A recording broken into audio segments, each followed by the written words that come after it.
ही आग विझवण्यासाठी शर्थीचे प्रयत्न सध्या सुरू करण्यात आले असल्याचं देखील आपल्याला बघायला मिळतंय। आता ही आग विझवण्यासाठी नेमका किती कालावधी लागतो हे देखील बघणं अतिशय महत्त्वाचं असणार आहे।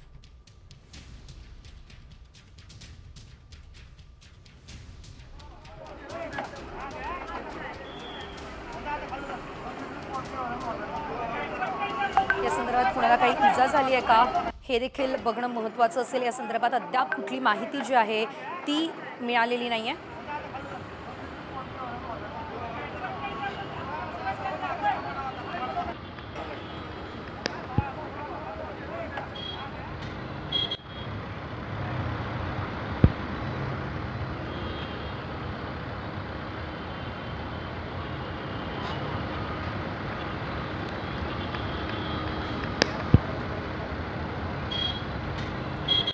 पुलावरील बसला आग लागली आहे। प्रवाशांनी अचानक या बसमधून उड्या मारल्या असल्याचं बघायला मिळतंय। ही आग अतिशय भीषण आहे। संपूर्ण परिसरामध्ये धुराचे लोट पसरले असल्याचं देखील आपण या दृश्यांमध्ये बघतो।